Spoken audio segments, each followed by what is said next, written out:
My name is Lorraine May Fletcher, and I am 82 years old. I have lived long enough to see wars end, families fall apart, and love bloom in places I never expected. But nothing in all my years prepared me for what happened on the day I tried to marry again. I thought my old life was behind me. I thought peace was finally mine. I thought love had given me one more chance. But I was wrong. The story I am about to tell you is not just about a wedding. It is about secrets that were buried for decades. It is about a man I once trusted with everything. And it is about the moment he stormed into my new beginning and tried to destroy it. Before I go deeper, I want to speak to everyone listening. If you love emotional stories like this one, please take a moment to subscribe to the channel, like this video, and turn on the notification bell so you never miss any of our powerful stories. And please tell me in the comments where you are watching from. I always love knowing which part of the country my story family is tuning in from. Your support means more than you know. Now let me take you back to that day. My wedding day. The church smelled like lilies and warm wooden pews. Soft sunlight poured through the tall stained glass windows, coloring the room in gentle blues and reds. I stood at the front in a simple cream gown. Nothing too fancy. At my age, I did not need glitter or long trains. I just wanted a peaceful start with the man who had shown me kindness when the world had grown too heavy. His name was Truman Alder.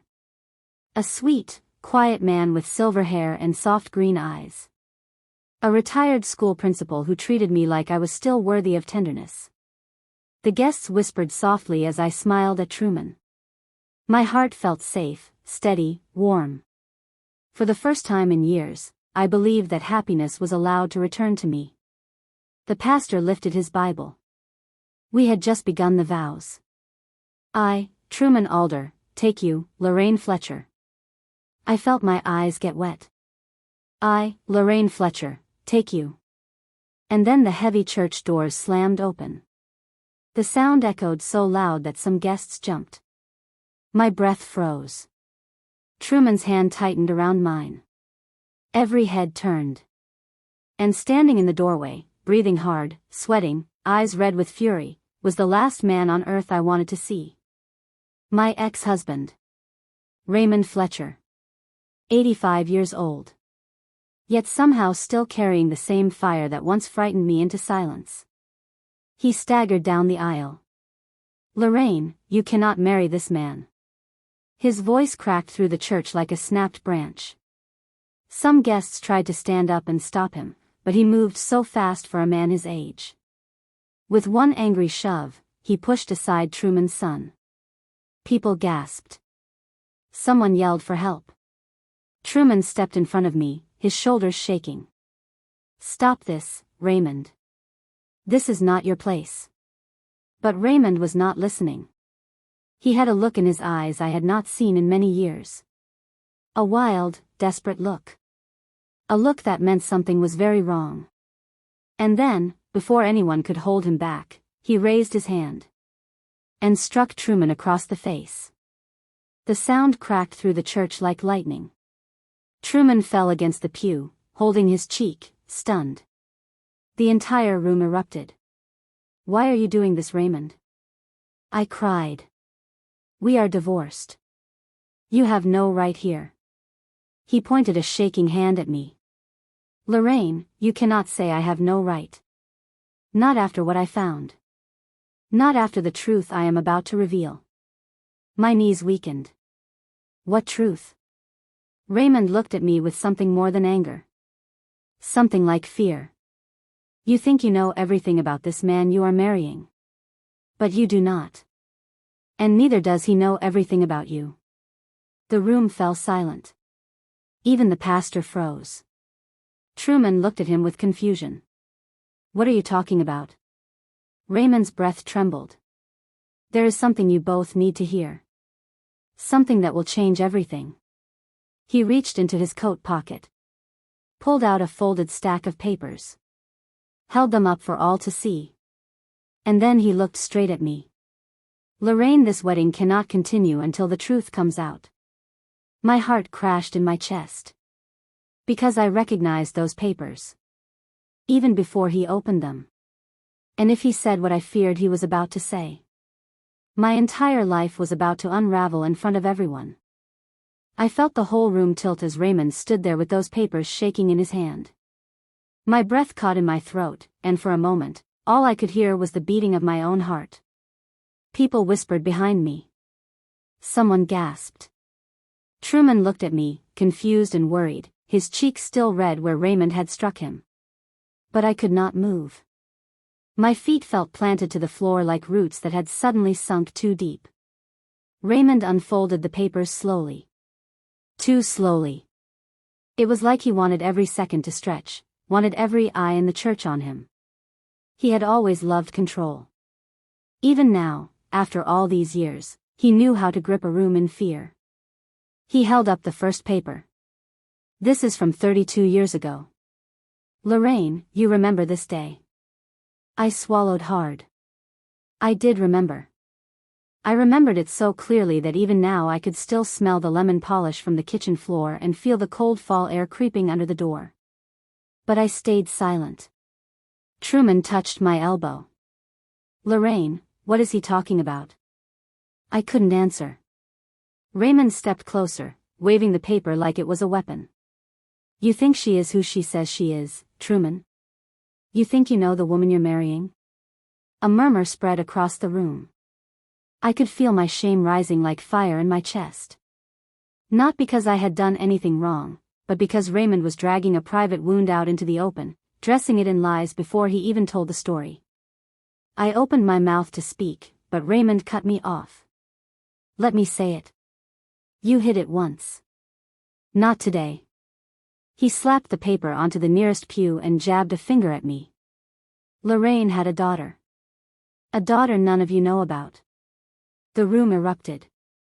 Someone dropped a hymn book. A woman whispered, a daughter? But she never said anything about having a daughter. Another person said, is she alive? Where is she? Truman looked at me, stunned. Lorraine, is this true? My eyes stung with tears. Yes, but it isn't what he is making it sound like. Raymond raised another paper. This one looked older, worn around the edges. A birth record. Then another paper, a custody document. I could barely stand. My hands shook so badly that Truman had to steady me. I had spent so many years burying the pain of that child, the grief, the empty crib, the long nights waiting for news that never came. I wasn't hiding a secret out of shame. I was hiding a heartbreak too heavy to retell. Raymond continued, loud now, feeding off the chaos. She had a daughter we raised together. And then she left. She walked away from her own child. That was the last straw. I found my voice. Stop lying, Raymond. You know that isn't the truth. He stared at me, eyes burning. Isn't it? You left her. I stepped forward, wiping a tear from my cheek. No. I lost her. And you know exactly how. The room went quiet again.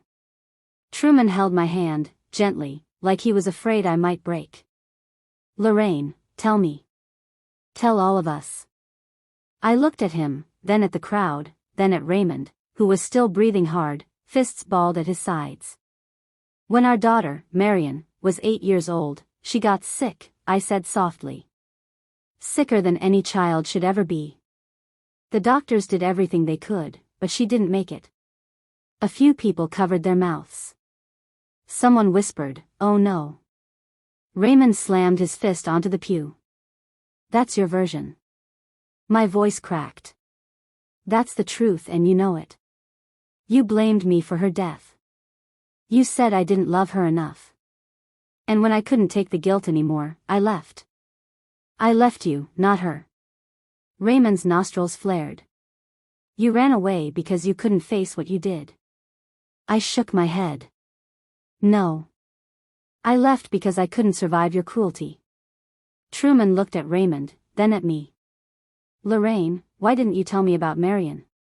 My voice grew small. Because thinking about her still hurts. Even now, after all these years. And because Raymond always twisted the story to make me feel like a monster. I didn't want the man I loved to look at me that way too. Truman took my hand. I would never see you as a monster. Not ever. But before he could say anything else, Raymond pulled out the last paper. A thin envelope with a return address I recognized instantly. The adoption agency. My stomach dropped. No. No. It couldn't be. That place had been closed for decades. I had called them over and over back when Marion first got sick. Raymond held up the envelope. You say she died. But what if she didn't? The church fell dead silent. I stared at the envelope, my breath shaking. What are you saying, Raymond? He looked at me with something strange in his eyes. Something cold and triumphant. I'm saying you might not be as childless as you think. My knees went weak. The whole room shifted. Truman grabbed my arm before I collapsed. What do you mean? I whispered. Raymond held the envelope tightly. You want the truth? Then get ready. Because the truth is bigger than either of us ever imagined. My entire body felt cold, as if someone had opened a window in the middle of winter and let the wind cut straight through my bones. The church, once full of soft music and warm hopes, now felt like a courtroom. Everyone stared at the envelope in Raymond's trembling hand. I could not move. I could hardly breathe. Truman rubbed my shoulder, trying to comfort me, but I could feel his worry. Not anger. Not judgment. Just fear that something old and painful had come back to tear me apart. Raymond cleared his throat. All these years, you said she died. You cried. You left. You blamed me for pushing you away. But what if everything you believed was wrong? I shook my head. Stop. Don't do this. Not here. Not now. But he pressed on. What if the child we lost was not really gone? What if someone else stepped in? What if she was taken? A murmur spread across the room like a rolling wave. A woman near the back whispered, taken? Another leaned close to her friend and said, but how could that be? I closed my eyes, trying to steady myself. This is impossible. Marion was sick. The doctors said she had no chance. Raymond's lips tightened. Doctors can be wrong. Records can be changed. Truman frowned. Raymond, this is a serious accusation. Do you have proof? Raymond lifted the envelope. This was sent to me. Not to her. To me. And inside is something that will make you all see the truth. He opened it slowly, so slowly it felt like the whole world was holding its breath. He pulled out a single letter and a photocopy of an old document. The paper was yellowed around the edges, like it had been sitting in storage for decades. Raymond read the letter aloud. Mr. Fletcher, this is in response to the inquiry regarding the child, Marion Fletcher, admitted in the year 1988. After reviewing the transferred files, we can confirm the case was closed early and moved to a confidential unit. The child was placed under protective identity protocols. For further details, contact the following representative. He lowered the paper. And there is a name. A phone number. A note saying the child was relocated for her own safety. My heart thudded painfully against my ribs. Relocated? For her safety? It made no sense. None of it. Marion had been lying in that hospital bed, small and pale and fading. I had held her hand through every long night. I had begged the doctors to fight for her. I had cried over her when she slipped away. I had attended her funeral. I had seen her little white casket lowered into the ground. I whispered, this cannot be real. Raymond looked at me, his voice softer now. I always wondered why everything happened so fast. Why they pushed us out of the room. Why they rushed the paperwork. Why they never let us see her again before they took her away. And I started asking questions. And this letter is the answer. My breathing grew short. No. No. You are twisting things. This cannot be true. She died. She died, Raymond. Raymond stepped closer. What if she didn't? I stumbled back, and Truman caught me before I fell. He kept repeating my name gently, trying to steady my shaking hands. The pastor stepped forward. Maybe we should all calm down. This is not the place. But Raymond cut him off. No. This is exactly the place. Everyone needs to know who they are dealing with. I looked at the letter again, at the name written at the bottom. A name I had not seen in decades, but one I recognized instantly. Dr. Maureen Keller. The same doctor who handled Marion's case. The same doctor who had cried when she gave me the final news. The same doctor who had hugged me and said, "I am so sorry." Truman asked, "Lorraine, is that the doctor who treated your daughter?" "Yes," I whispered. Raymond held up another paper. "There is more." He unfolded the old document. This one said, "Child transferred to Federal Protective Care. Identity restricted. Parental contact denied." I shook my head again and again. Why would they take her? Why would they lie? Why would they bury an empty casket? Who would do that? Raymond's eyes softened, just a little. That is what I have been trying to find out for 30 years. My knees felt weak. Why didn't you tell me? Why didn't you show me this years ago? His shoulders sagged. I tried. I tried so many times. But you never wanted to talk about her. Every time I brought her up, you shut down. I thought telling you would break you. And even after we split, I kept searching because I could not let it go. I stared at him, trying to understand. After everything you put me through, you expect me to believe you did this out of love? He looked down. Not love. Guilt. The room went silent again. Guilt for what? I whispered. Raymond did not look at me. Because I knew something. Something I never told you. Something about the night she got sick. My breath caught. Raymond, what did you do? He swallowed hard, eyes shining with a mixture of fear and regret. I never told you the truth about what happened before we took her to the hospital. And it is time you finally heard it. The church fell completely still. Even the air refused to move. Raymond lifted his eyes to mine. The night before Marion fell ill, something happened. And it was my fault.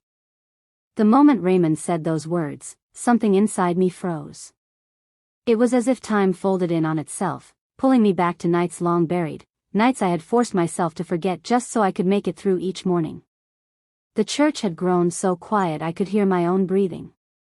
Even the children sitting in the back had stopped moving. Truman stood beside me, his arm firm around my shoulder, but even he seemed stunned. Raymond lifted his chin, but his voice trembled. Before Marion got sick, the night before, something happened in our home. Something I never told you. My throat tightened. What did you do? He didn't answer immediately. Instead, he looked down at his hands.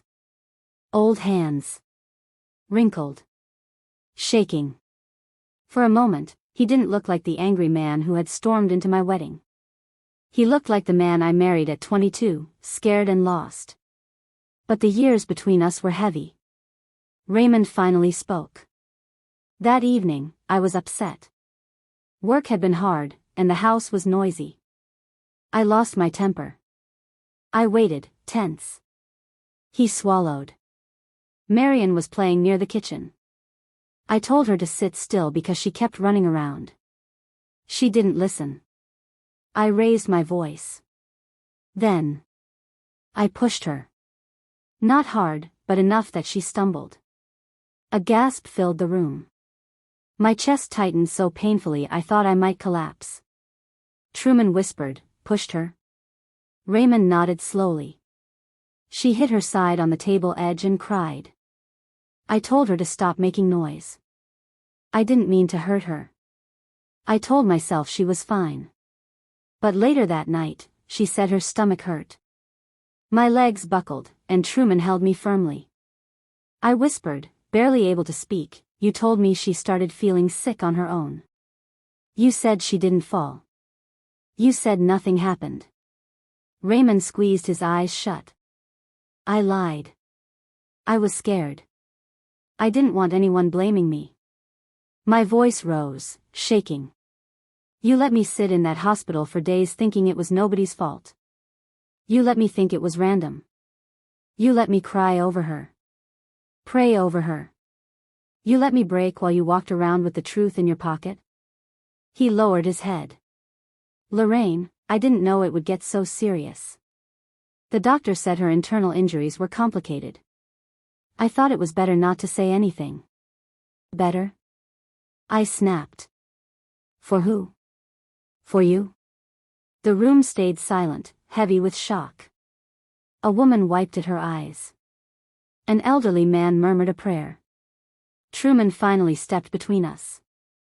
"Raymond, even if that is true, it does not explain why you believe she might still be alive." Raymond pointed to the document. The file said her case was moved to federal protection. That means someone intervened. Someone saw something. Someone knew something. I shook my head, tears pouring down my cheeks. "We buried her. We had a funeral." Raymond looked directly at me. "Did you ever see her body? Did they ever let you hold her?" My heart stopped. I tried to remember. I remembered signing forms. I remembered crying into my hands. I remembered a doctor telling me she was gone. But I did not remember touching her. Not once. A chill crawled up my back. Truman gently asked, "Lorraine, when she passed, did they let you say goodbye?" I whispered, "No. They said she needed to go for immediate examination. They rushed her away. By the time they came back, she was already prepared for burial. They said it was best we didn't see her." The shock around me became almost physical. A woman whispered, "That doesn't sound right." A man muttered, "Something is off." Raymond spoke again, quieter now. "They did the same thing to me. They told me she was gone. But the paperwork. Lorraine, this letter says she was transferred." "Transferred? Why would they move a dead child?" My breath shook.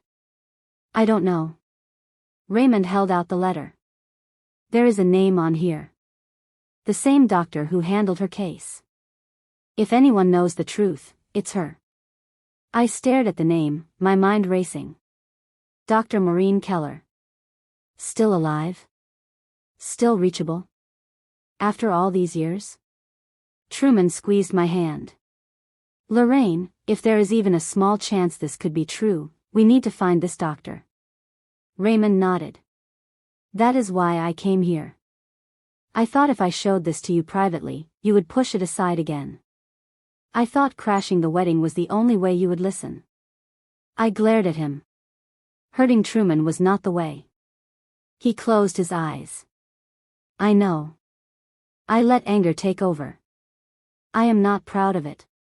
But I couldn't let you marry a man without knowing what happened to your child." Truman looked at me with so much sadness that my heart squeezed. "Lorraine, we will find out the truth. Together." I looked at the letter again. At the number. At the name. At the possibility that my daughter, the little girl I mourned for decades, might have been taken, not gone. My knees felt weak.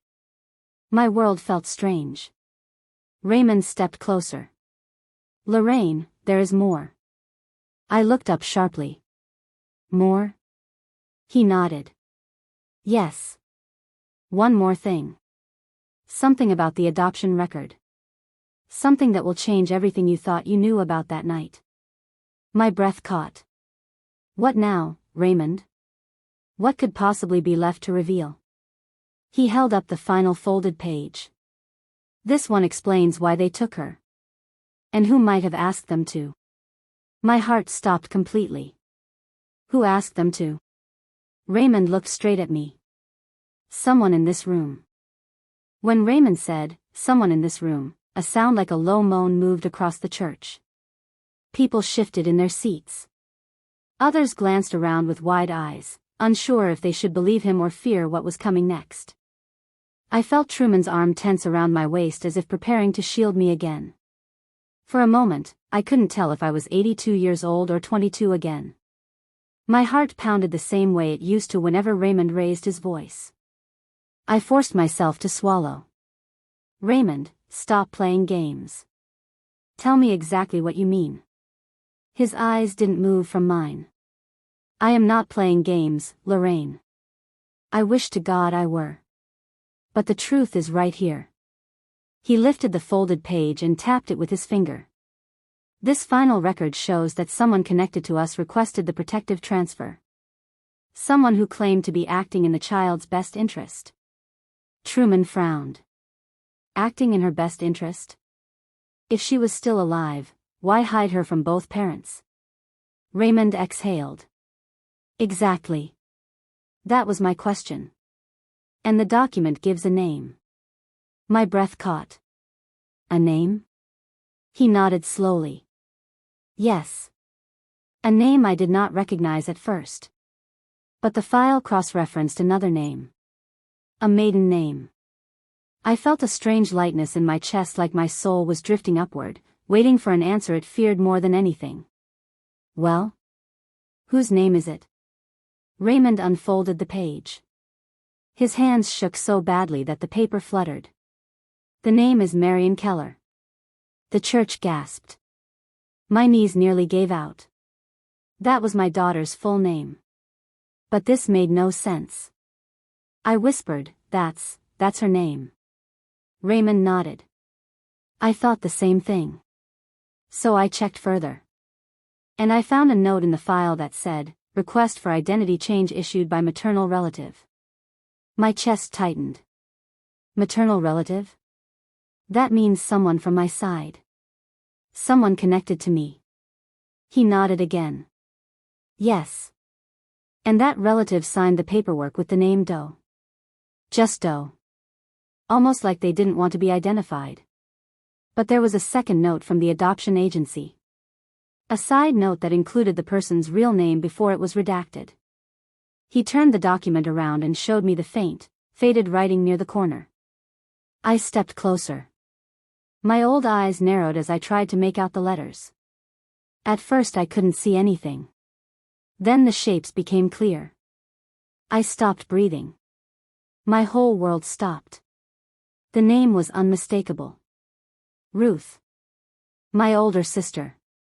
I staggered back so hard that Truman had to catch me. No. No. This is wrong. She would never. She loved Marion. Raymond shook his head sadly. She loved her, in her own way.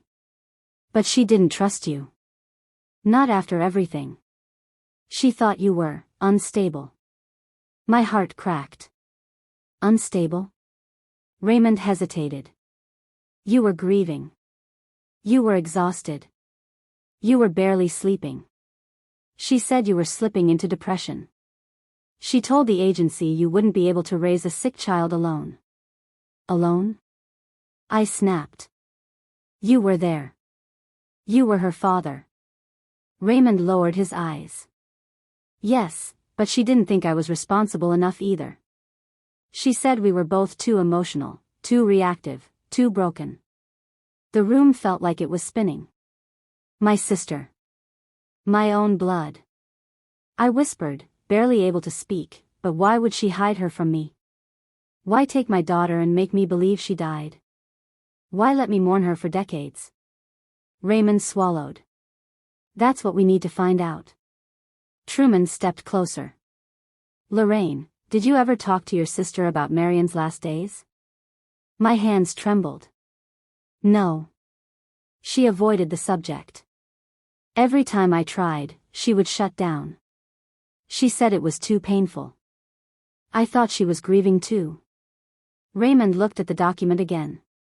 The year the file was moved, that was the same year your sister suddenly moved to Colorado. My chest tightened. Yes. She left without warning. She said she needed a fresh start. Raymond nodded grimly. And years later, when she came back, she acted like nothing had happened. But she never brought a child with her, did she? I whispered, no. Raymond sighed. But what if she did have a child with her, just not one she claimed as yours? The idea hit me like a blow to the stomach. My sister. The woman who babysat Marion, who brushed her hair, who held her during thunderstorms, who whispered prayers over her crib. Could she really have taken her? Raised her under a different name? Hidden her from her own mother? Truman looked at me gently. Lorraine, is your sister still alive? I nodded faintly. Yes. She's in a nursing home now. But she still remembers things. She still talks clearly on good days. Raymond folded the paper. Then we need to go see her. Today. Right now. We need to hear the truth straight from her mouth. I took a shaky breath. I don't know if I can face her.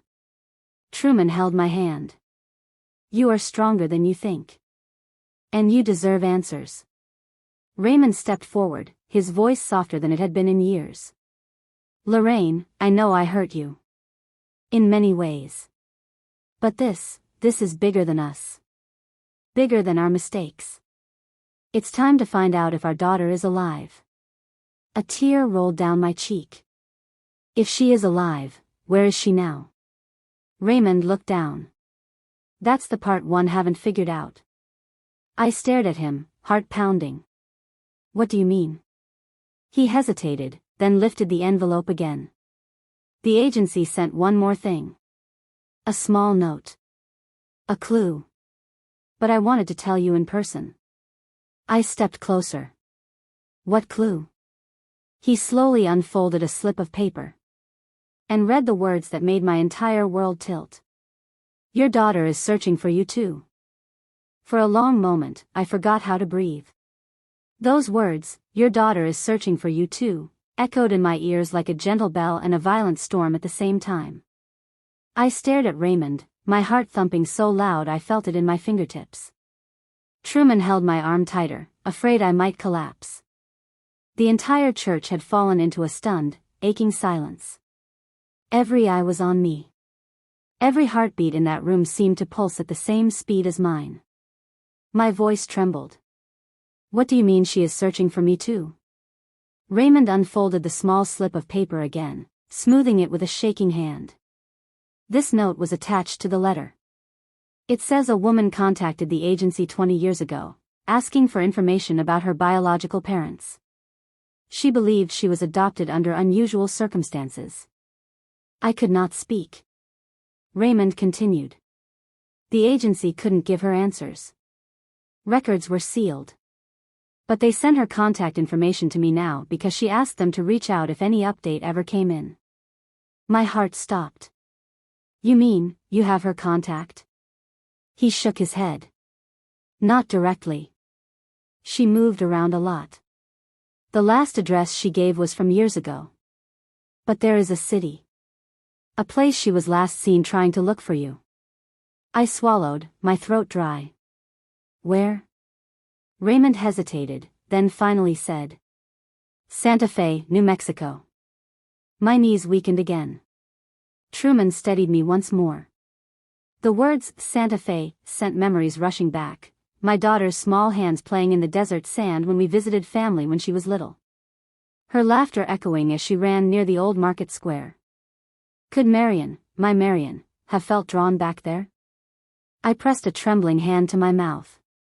She looked for me? She truly looked for me? Raymond nodded slowly. Yes. And according to the note, she refused to stop searching, even when doors kept closing on her. A sob escaped my chest before I could stop it. Truman wrapped his arm around me, holding me like something delicate that needed warmth. But before I could let that small spark of hope grow, a sharp thought hit me. If she was searching, did Ruth know?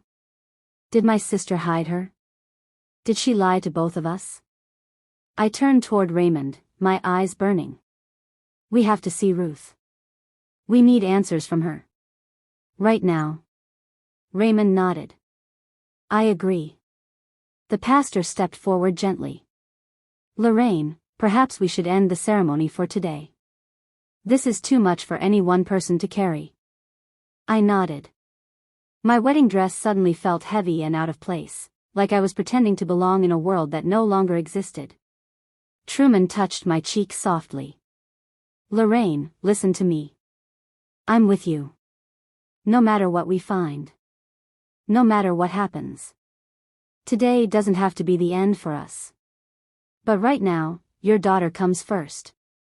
His kindness made tears well again. Thank you, Truman. Truly. He kissed my forehead. Let's go get answers. Within minutes, the wedding guests began moving quietly toward the exits. Some offered hugs. Others whispered prayers. A few simply stared at me in disbelief, as if they were watching a movie unfold in real time. When the church finally cleared, it was just the three of us, me, Truman, and Raymond, standing in the aisle where everything had changed in a single hour. I looked at Raymond hard. Before we go, I need to ask you one more thing. He met my eyes. What is it? I hesitated, my voice thin. Why did you keep all of this from me for so long? Why carry the truth alone while I suffered alone?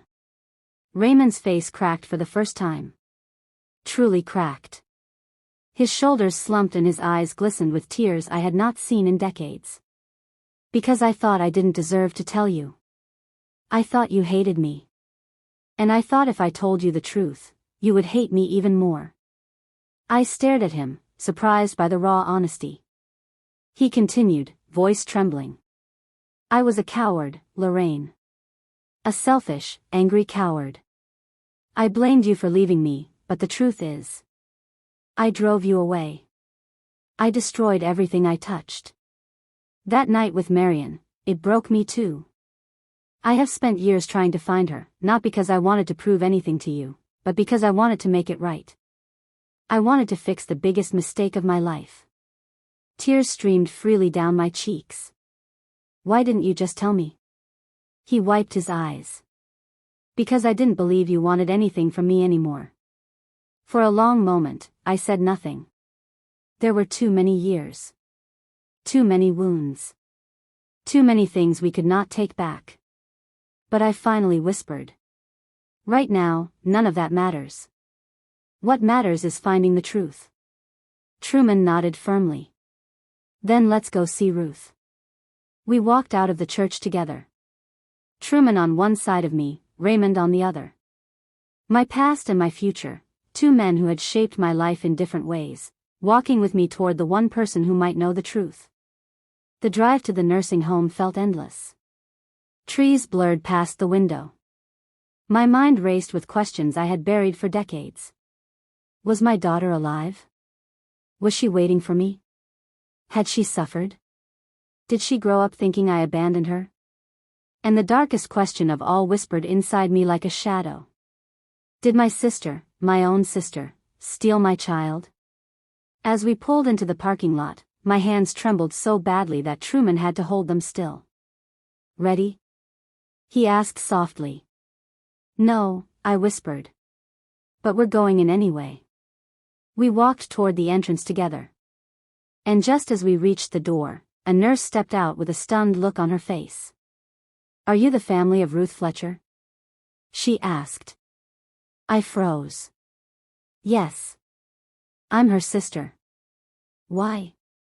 The nurse swallowed, her voice gentle but heavy. I'm glad you're here. Because your sister, she has been asking for you. All morning. Urgently. My heart skipped. Asking for me? Now? Why? The nurse looked between us. She says she needs to confess something before it's too late. The air inside the nursing home felt thick, like it was holding its breath for us. Soft music played from a speaker in the ceiling, the kind meant to calm the elderly. But nothing could calm what was happening inside me. My heart thudded against my ribs as if trying to escape. Truman walked beside me, his hand warm around mine. Raymond followed a few steps behind, quieter now, almost humbled by the weight of everything he had revealed. The nurse led us down a long hallway, her shoes squeaking softly against the polished floor. "Your sister has been very restless today," she said quietly. She kept holding onto my wrist and repeating one sentence. I swallowed. "What did she say?" The nurse hesitated. "She kept saying, 'Tell Lorraine I'm sorry before my time runs out.'" My chest tightened. A part of me wanted to turn back, to pretend none of this was happening. But another part, the part that had waited decades for answers, took a shaky breath and pushed me forward. When we reached Ruth's door, the nurse stopped. "She's awake. But she's weak. Don't be surprised if she drifts in and out." I nodded, even though my legs felt like water. The door creaked open. There she was. Ruth Fletcher. My older sister. The woman who raised me, protected me, and scolded me like a second mother. And maybe the woman who hid my daughter from me. She looked smaller than I remembered. Her once black hair had turned snow white. Her eyes, usually sharp and watchful, were soft and tired now. Oxygen tubes rested in her nose, and the heart monitor beeped gently at her side. But the moment she saw me, her hand lifted slightly from the blanket. "Lorraine." Her voice was thin, frayed like old fabric. I stepped closer, tears already threatening my eyes. "I'm here, Ruth. I'm right here." She stared at me for a long moment, as if memorizing my face. "I told them to bring you. I didn't want to go before you knew. Before you forgave me." Forgive. The word struck me like a hammer. Forgive what? Truman stood beside me. Raymond stood on the opposite side of her bed, hands clenched behind him. I leaned down slightly. "Ruth, they brought some documents. Papers with your name on them. But I need to hear it from you. Did you take my daughter?" Her eyes filled with tears instantly. "Lorraine, please, sit." My knees buckled into the chair beside her bed. My fingers trembled as I reached for her hand. She squeezed weakly. "I never meant to hurt you. I swear I loved Marion like my own."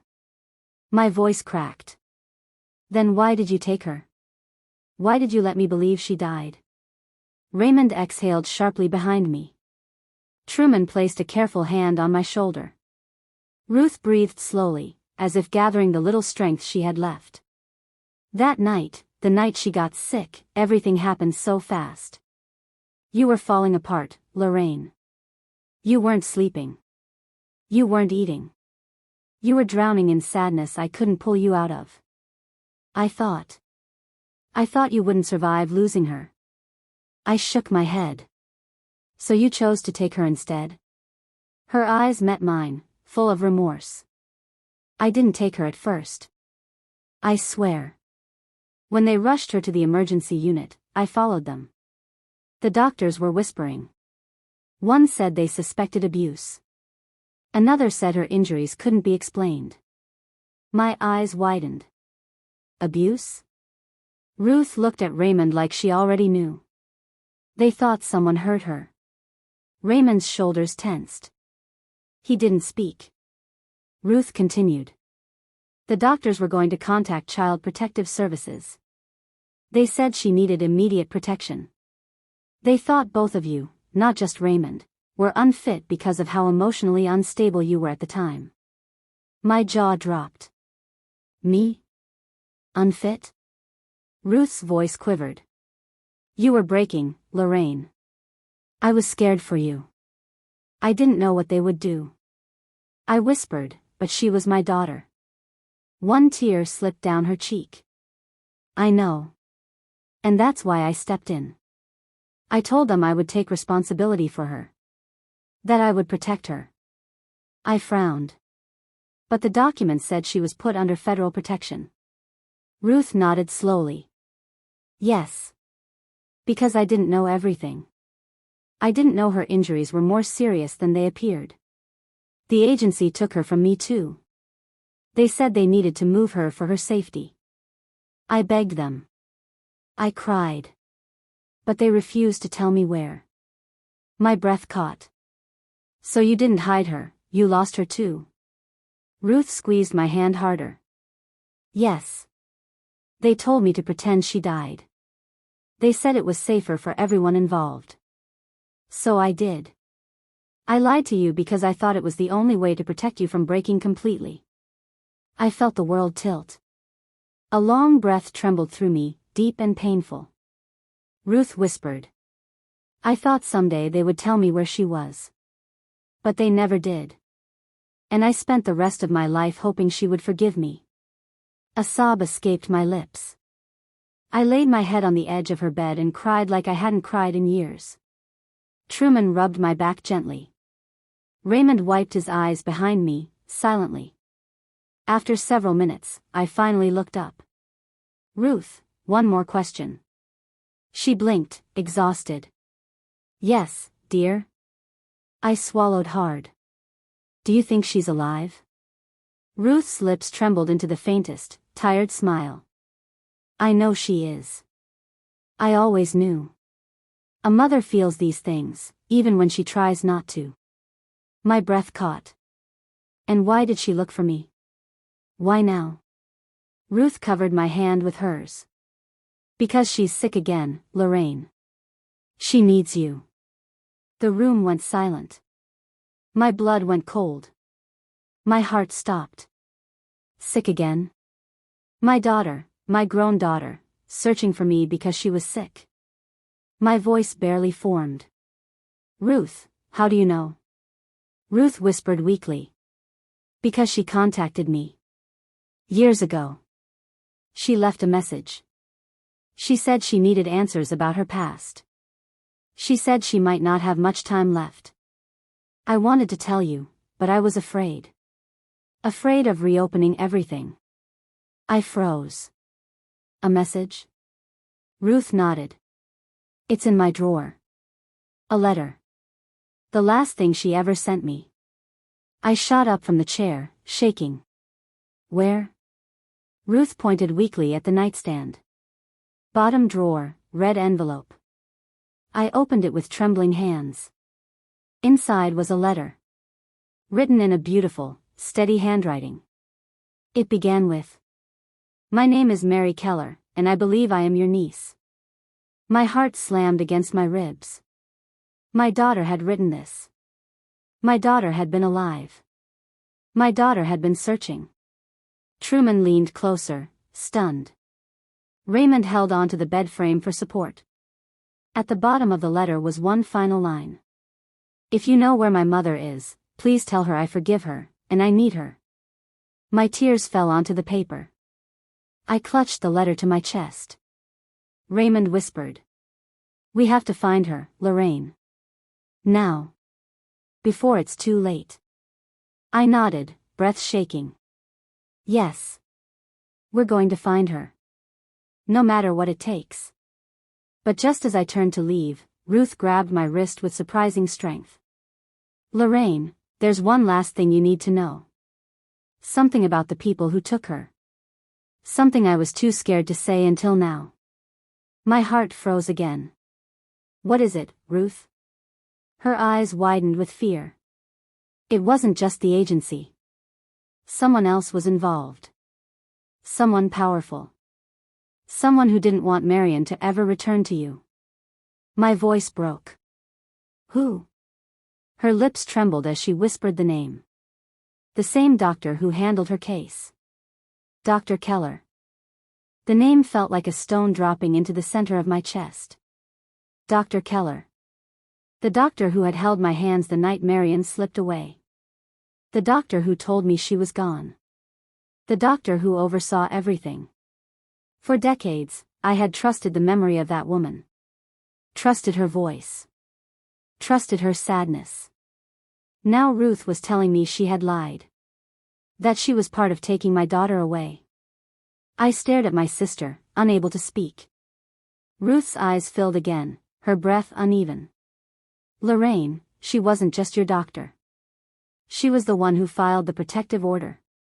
She was the one who ordered the transfer. She was the one who said you were too unstable to know the truth. My mouth opened, but the words wouldn't come. I felt Truman step closer.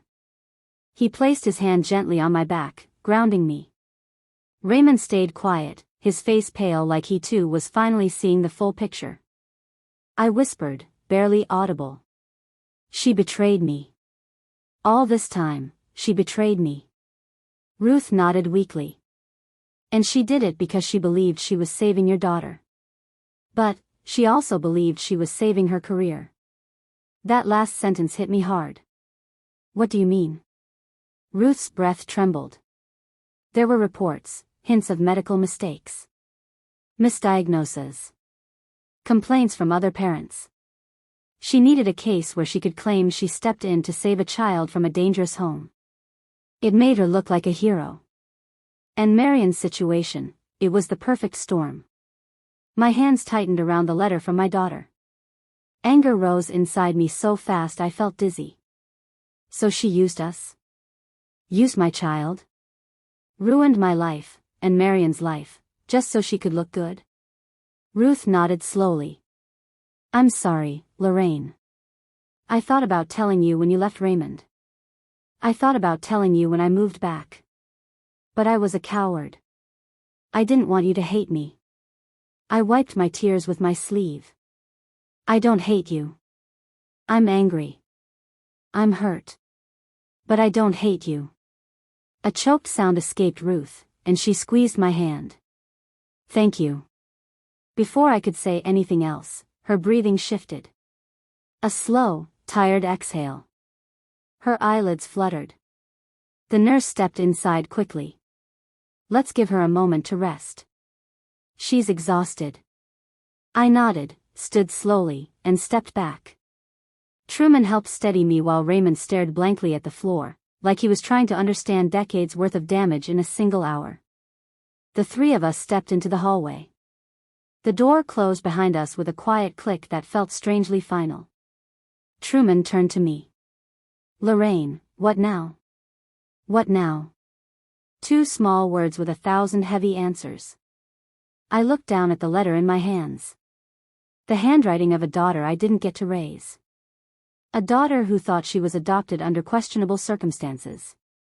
A daughter who had searched for me because she needed answers, and because she was sick. Sick again. Just like before. A cold fear crept into my bones. What if she didn't have much time? What if this was my last chance? Raymond stepped closer.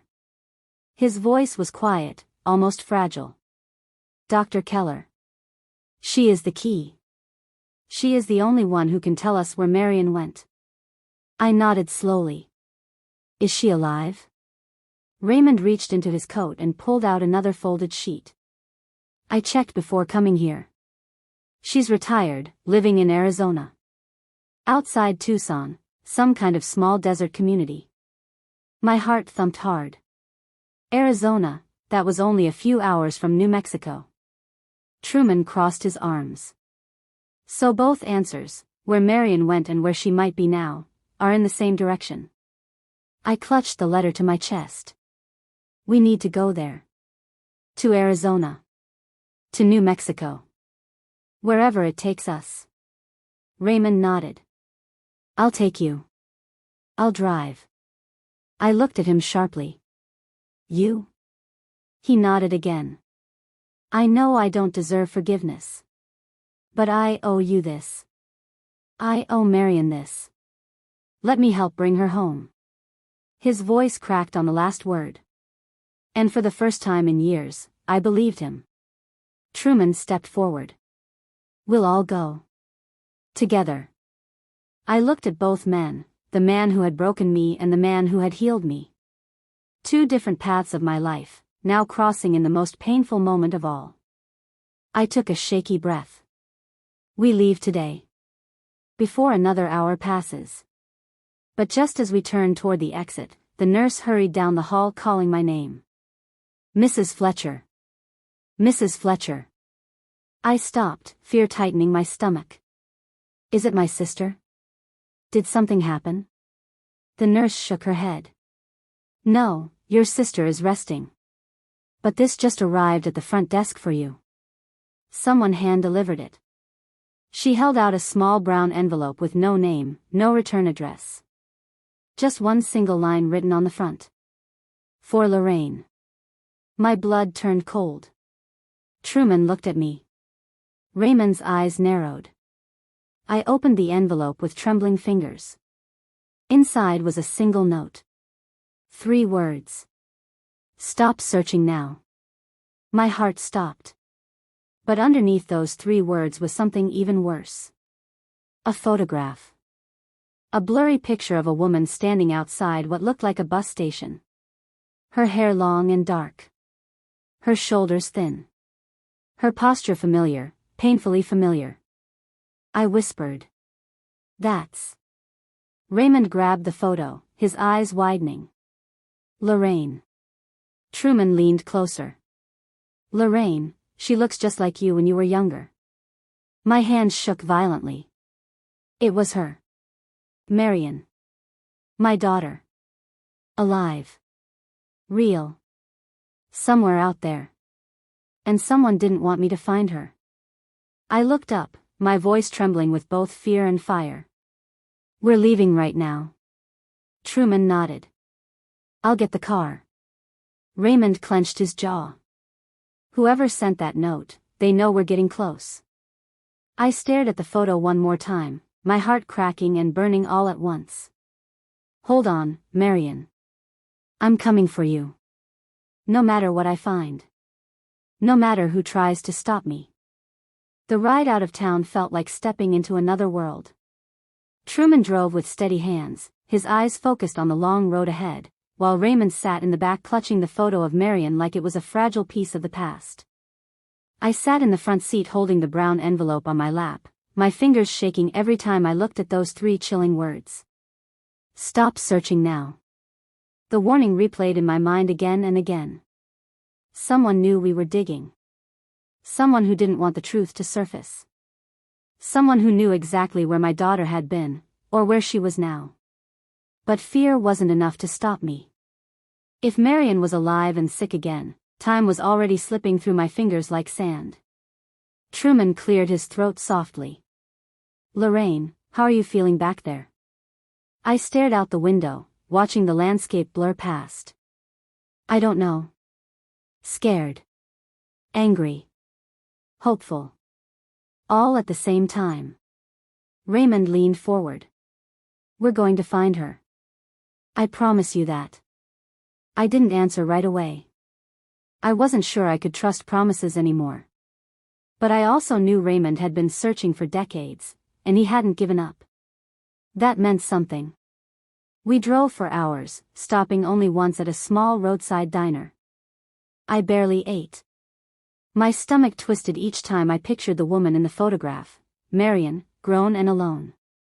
My daughter who probably believed she had been abandoned. My daughter who had reached out for me, only to be lost again. After leaving the diner, the sun had started to set, painting the sky in reds and golds. Truman turned to me. Before we go to Arizona, maybe we should start in Santa Fe. That was the last place she searched. I nodded. Yes. If she went there, someone must have seen her. Raymond added quietly, and maybe the person who sent that letter is watching the same places she visited. A shiver crawled up my spine. The idea that someone had eyes on my daughter, and now on us, made my heart pound harder. We crossed state lines by nightfall. The air grew cooler, the roads quieter. Santa Fe's lights glittered in the distance like scattered stars. But instead of feeling relief, I felt heavier. Every mile brought me closer to answers I wasn't sure I was ready for. As Truman pulled into town, I noticed something. People were out walking, laughing, going into shops, enjoying the warm evening. Life was happening everywhere. My daughter had walked these same streets. Searching for her mother. Alone. The thought nearly broke me. We stopped at a modest motel on the edge of town. Truman got us a room with 2 beds. Raymond insisted he would sleep in the chair or on the floor if needed. I didn't argue. I just sat on the bed, staring at the photograph again. Her face was blurry, but what I could see was enough.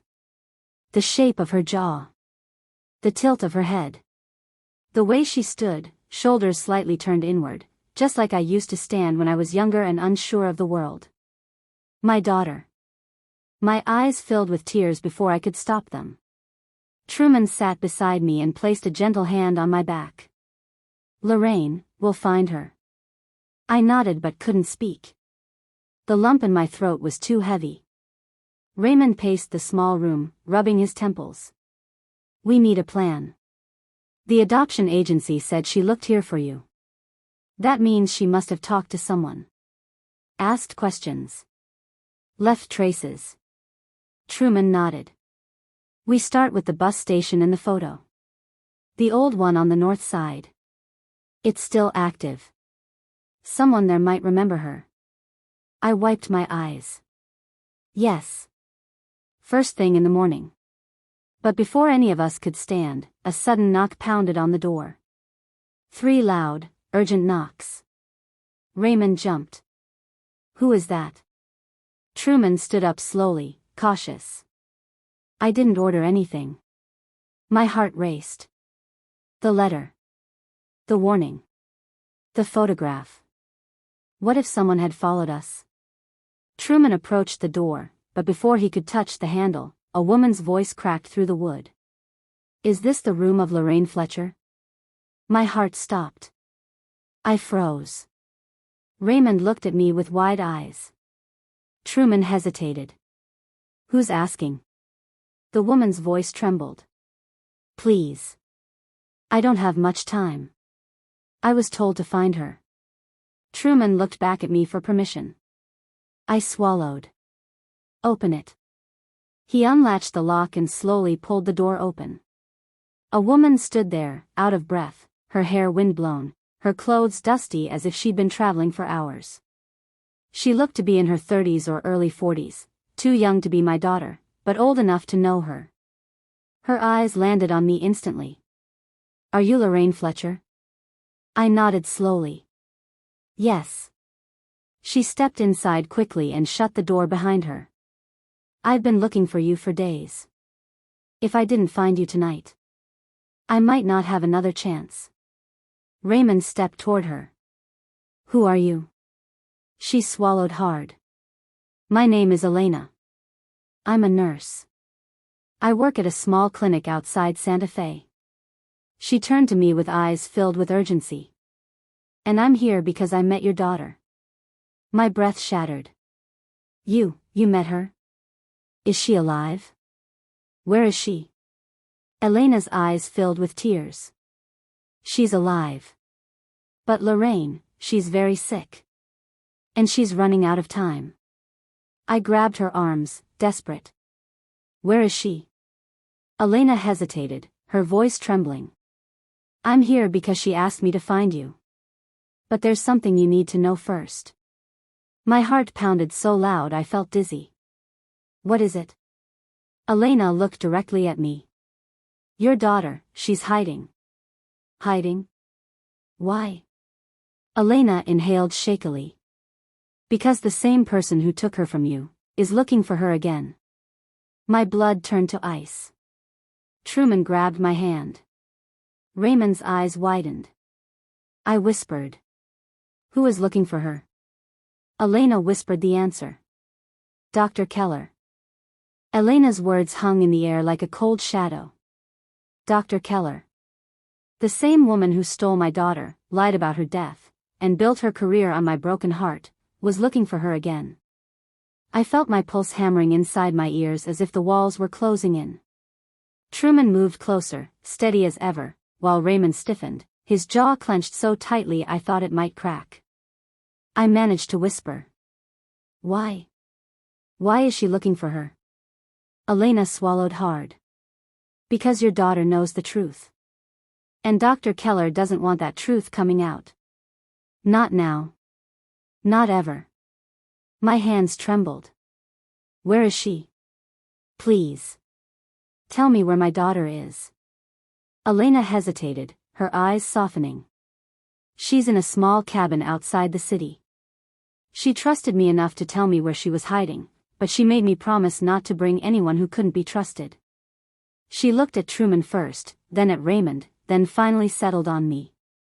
But she told me, if I ever found her mother, I should bring her immediately. My heart felt like it was folding in on itself. Take me to her. Please. Right now. Elena nodded. Gather what you need. We have to be careful. The night outside was colder than before. The stars above Santa Fe stretched across the sky like a quiet warning. Truman drove, Elena guiding him through the narrow desert roads. Raymond sat behind me silently, too silent, as though reliving every mistake of his life in the space of a few miles.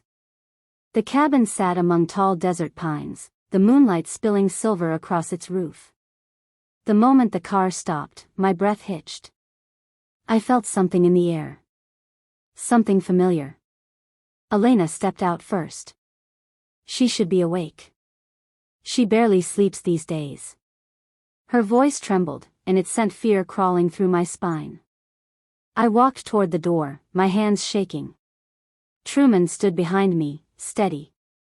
Raymond stopped near the edge of the porch, his eyes lowered.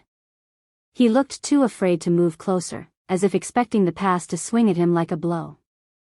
I raised my hand, and knocked. Softly. Just once. For a few seconds, there was no sound. Then I heard slow footsteps.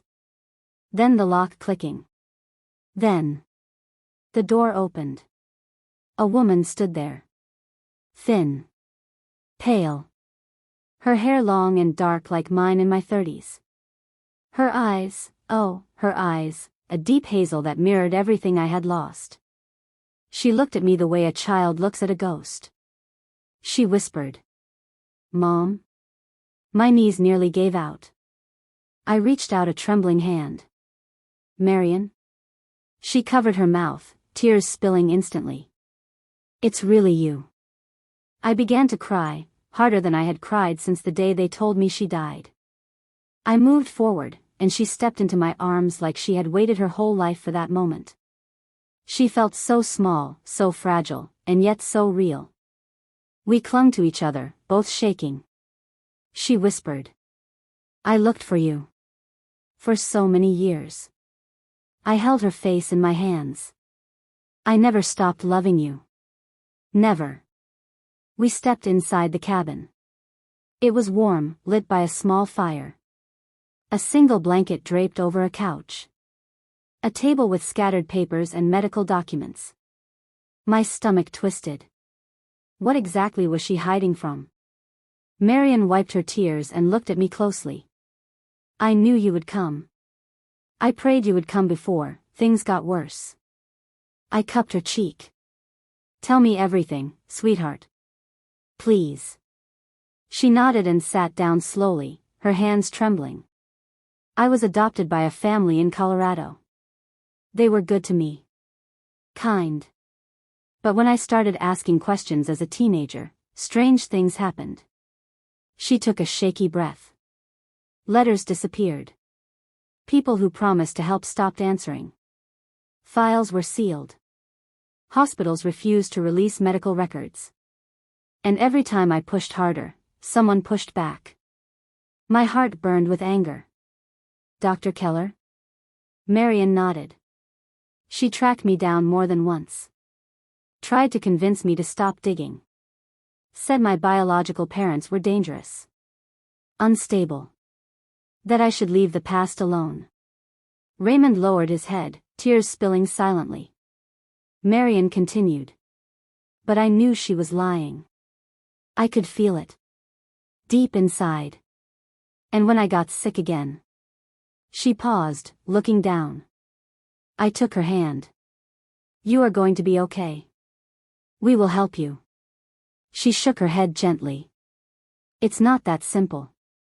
My condition is complicated. And the clinic I visited, my nurse, Elena, she was the only one brave enough to tell me the truth. Elena stepped forward. Dr. Keller has been pulling strings for years. Covering up everything she did. And when Marion's tests came back, the system flagged her results, the same way it did when she was a child. That's when the doctor got notified. I squeezed Marion's hand. She will not take you again. Not while I'm alive. Marion looked at me, eyes swollen with fear. There's something else. Something you need to know. My breath stalled. What is it? She reached into her pocket and pulled out another photograph. This one clearer. A young woman stood beside her, smiling. Holding Marion's hand. They looked close. Marion whispered. Mom, this is my daughter. Your granddaughter. And she's missing. I felt the world stop. All sound vanished. Every breath froze. Missing? Marion nodded, tears falling again. Dr. Keller took her. And she said, she won't give her back unless I stop looking for you.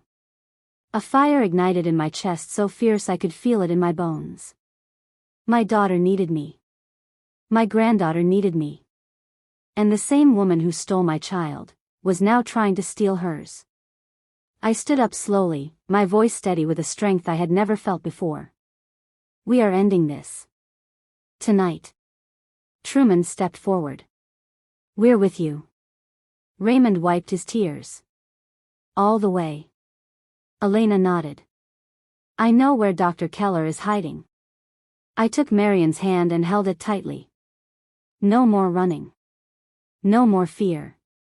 No more stolen lives.